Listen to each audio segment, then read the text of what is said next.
Alright, so today we're going to be going over non-contact knee injuries and how you can avoid them, how you can work to prevent them, and where we see them. So analyzing one of my clients' slow-mo film, we can immediately see that every step or sprint step he takes, he's planting through the heel. You can almost see this roll of pressure rise up through the heel and into the knee. This is a good example. We'll let it play here.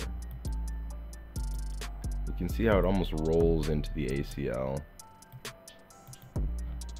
So it can be said that up to 900 pounds of PSI, or pounds per square inch force, is put into the knee just taking a step. So imagine how much force you're putting into the knee joint or the ACL when landing through the heel.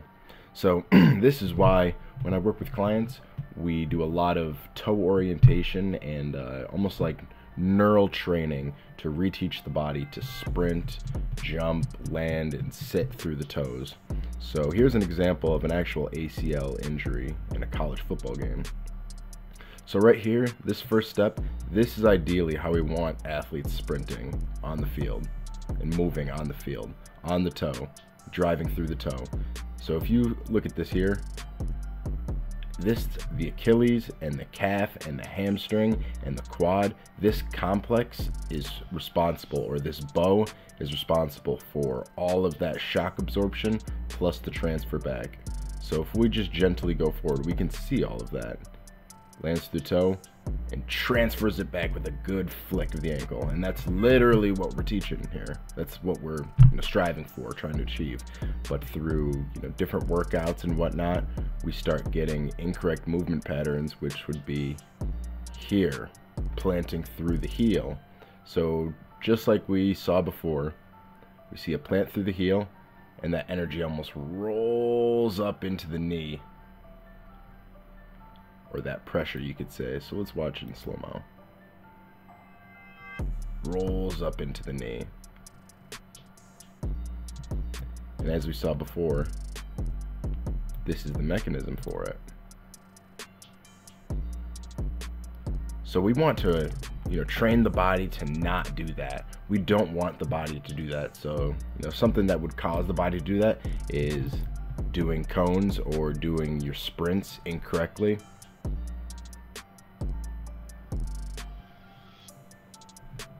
As seen,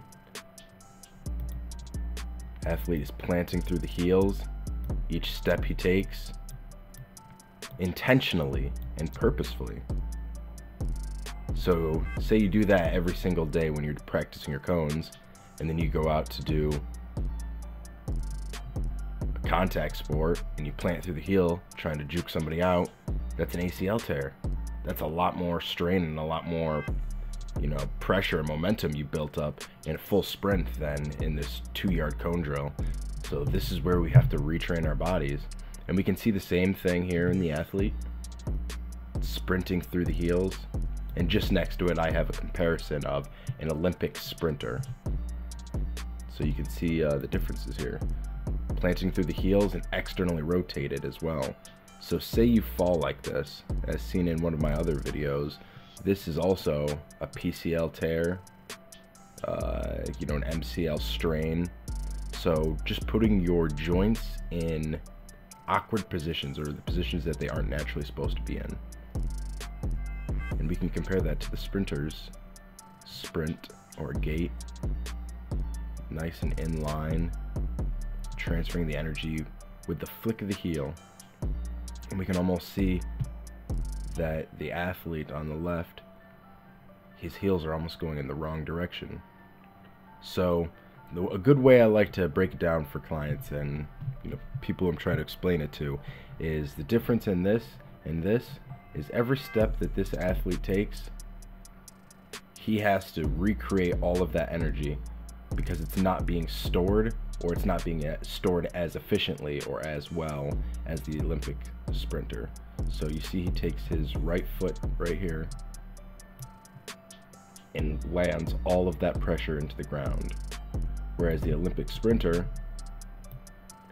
ankles high, loads all of that fibrous, bandy, almost like rubber band material. And this is the way I like to explain it to clients, is almost like a rubber band theory.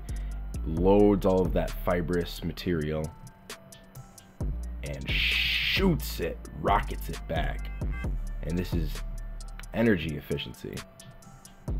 So if we could draw, this would almost look like a snake or energy moving, whereas this is very jagged lines moving back and forth, where you're almost dropping your energy hard into a flat foot every step, as opposed to planting or driving and rubber banding all that energy back off.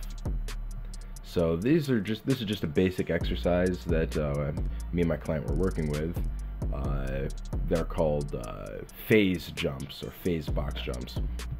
So basically we're working through the phases of a sprint mechanics, bowing the knees out before he hits his jump, and you can see all of this is activated, which it should be, whereas when your knee's collapsing, you don't activate these lateral muscles, and that's the problem with it. So we do have a little bit of knee collapse, which we're still working on, but we see the athlete explode and drive up, ankles flick even a little bit, lands through the toes, great job here, looking a lot better, and bows the knees out, sits into a nice squat with the hands out. Lordotic curve of the back, that's what we want.